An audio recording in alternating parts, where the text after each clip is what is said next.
從前喺遙遠嘅地方有一條小村莊，喺呢個美麗嘅村莊裏邊住咗一對好朋友，帕保羅同埋布魯諾。佢哋都好年輕，夢想住一個更美好嘅將來。佢哋經常談論自己嘅夢想，談論點樣成為村裏邊最成功嘅人。佢哋都唔怕辛苦工作，一直喺度尋找機會去達到佢哋嘅目標，實現佢哋嘅夢想。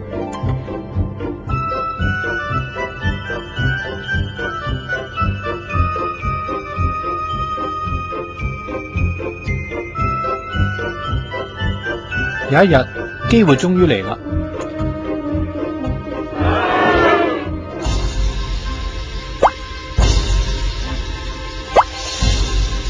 村長決定僱用2個年青人，穿過山谷，將山上面嘅泉水運到村裏邊。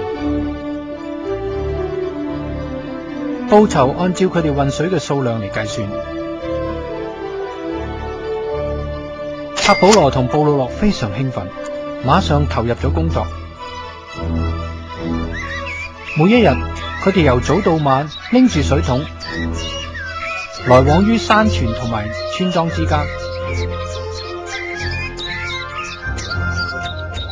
佢哋好努力咁工作，將水運到村莊裏邊。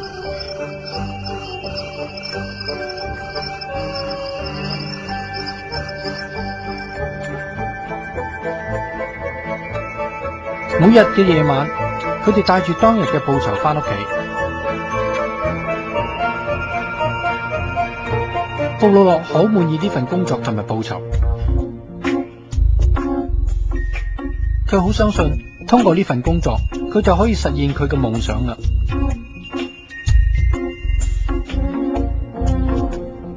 布魯諾諗，如果要增加佢嘅報酬，佢就要換更大嘅水桶，咁樣佢每一次就可以拎更多嘅水。佢相信有咗更多嘅回報，佢好快就可以買一隻乳牛，以及佢一直夢寐以求嘅屋啦。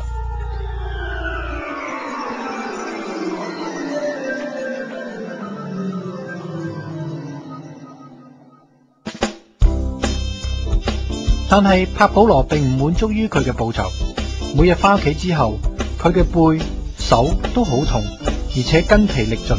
佢喺度尋找一個更輕鬆、能夠賺到更多錢嘅方法。有一日，帕保羅終於諗到一個方法，佢打算起一條管道，將山泉水引到村莊嚟。有咗呢條管道之後，佢就可以將更多嘅水運到村裏邊，而唔需要每日拎住水桶來往於山泉同埋村莊之間。好快，佢對呢個計劃非常興奮，佢開始實行佢嘅計劃啦。當然，帕保羅亦都同佢嘅好朋友布魯諾分享呢個想法，並且邀請佢一齊去建造管道。布魯諾認為呢個簡直係瘋狂。布魯諾諗嘅係，佢今日能夠賺到嘅錢能夠買啲乜嘢，以及點樣可以更快賺錢。建管道會拖慢佢嘅步伐，推遲佢嘅夢想實現。布魯諾換咗個更大嘅水桶，而且增加咗往返嘅次數。佢好相信用咁嘅方法，佢可以賺到更多嘅錢。帕保羅決定一個人建造管道。佢知道要建呢條管道一啲都唔容易，而且會花唔少嘅時間。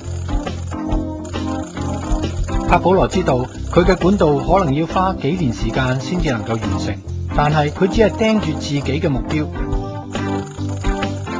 每一日佢都好似以前一樣用水桶運水，但係喺週末同埋業餘時間裏邊，佢開始掘開石頭同埋泥土，建立佢嘅管道。第一個月，佢嘅工作進展並唔明顯。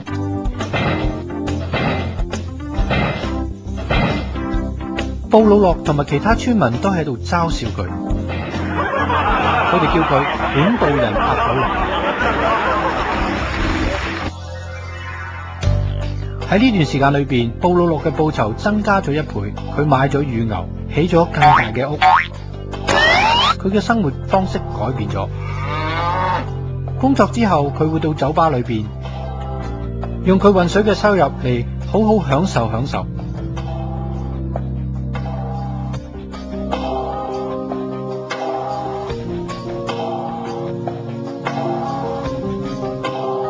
布魯諾冇意識到，由於每日佢都要拎住沉重嘅水桶，佢開始駝背啦。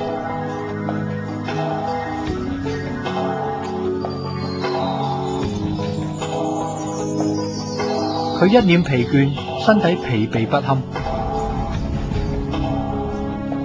好快，由於身體嘅疲勞，佢能夠拎嘅水越嚟越少啦。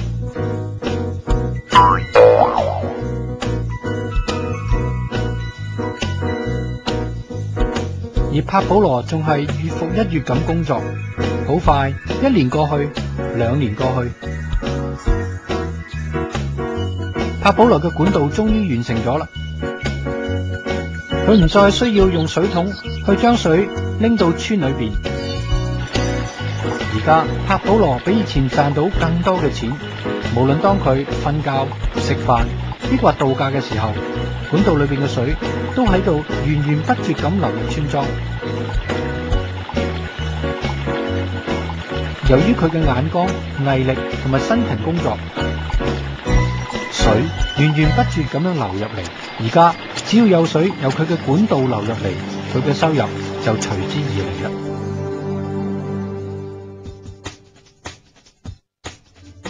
帕保羅同布魯諾其實係現實生活嘅反應，咁就好似大多數人打工賺錢一樣。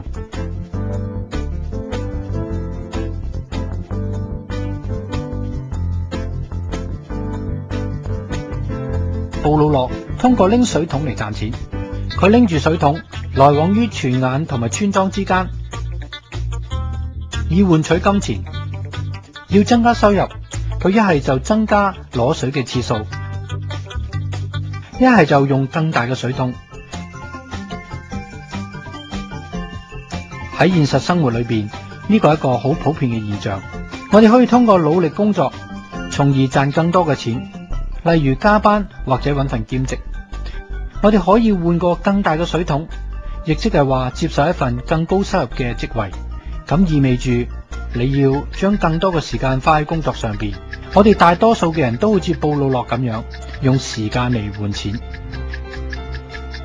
我哋知道每個人一日都只有24小時，而且我哋唔可能將全部嘅時間攞嚟工作。由於年齡、健康以及其他因素，當我哋唔能夠用時間換取金錢嘅時候，生活嘅困境就隨之而嚟啦。嗰個時候，我哋嘅收入就停止啦。好啦，等我哋睇睇帕保羅係點樣做嘅呢？帕保羅好聰明，佢並冇將佢全部嘅時間嚟換取有限嘅收入，佢用一部分時間嚟建管道。佢知道只要有水流入嚟，管道就能夠為佢帶嚟源源不絕嘅收入。而源源不絕嘅收入並唔係同佢每日嘅工作時間直接相關嘅。帕保羅知道，由於年齡同埋健康嘅問題，終有一日佢唔可能再用時間嚟換錢。帕保羅知道，只要佢嘅管道行得通，佢只需要經歷一次建立管道嘅辛苦工作。管道建成之後，帕保羅只需要管理以及維修管道，佢嘅收入就會源源不斷咁入嚟。帕保羅向我哋證明咗，要增加收入，我哋唔一定要用時間嚟換金錢。其實有更好嘅方法。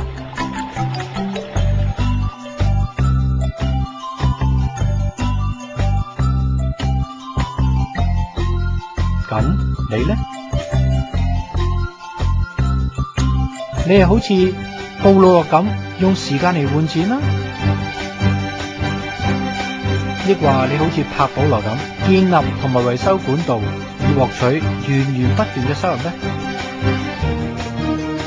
如果你對建立自己嘅管道呢個概念感興趣嘅話，我哋建議你去聯繫借呢隻光碟俾你睇嘅人，咁樣你今日就可以開始建立你自己嘅管道啦。